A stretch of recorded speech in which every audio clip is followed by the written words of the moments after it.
waa goor hore oo aroor ah saacaddu waa 1:00 subaxnimo xeebta liida ee degmada Cabdicasiis waxaa subax waliba soo gaaraa dhalinyaro kala duwan kuwa oo halkaa u yimaada madadaalo kala duwan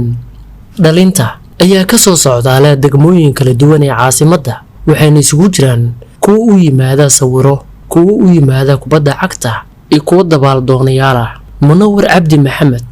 wuxuu xeebta liida kaga yimid warta nabadda xilligan la kulmiyeen wuxuu ku jiray sawir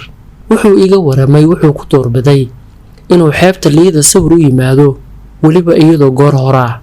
waxaa ku jeclaaday waxaa magaalada buuq waxaa iska qabsi laakiin jawiga nidaam waxaa kaliya baashaalay saasa ku jeclaaday iyo jawiga macaan iyo xeebta ku raaxaysanayo dhalinyarada iska waa saas waay Maxamed Xamse Cabduqaadir isaga yaqshid ayuu degan yahay wuxuu aad u jecel yahay inuu dabaasho wuxuuna sharaxayaa farqiga subaxii iyo galabkii u dhaxeeya galabta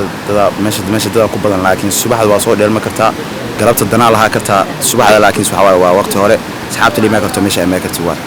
oo waqti fiican galabtan iska sheekaysto iska shaaxa fiican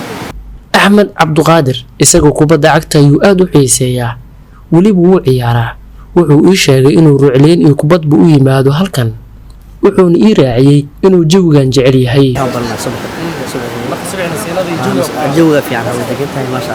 liido ayaa ah xeebaha shacabka Soomaaliyeed ee aad u xiiseeyaan waqtiyada habeenkii iyo galabkii hasaatee iminka dhalinta ayaa doorbidaya aroor hore taa ayaana noqon doonta waddo kale furta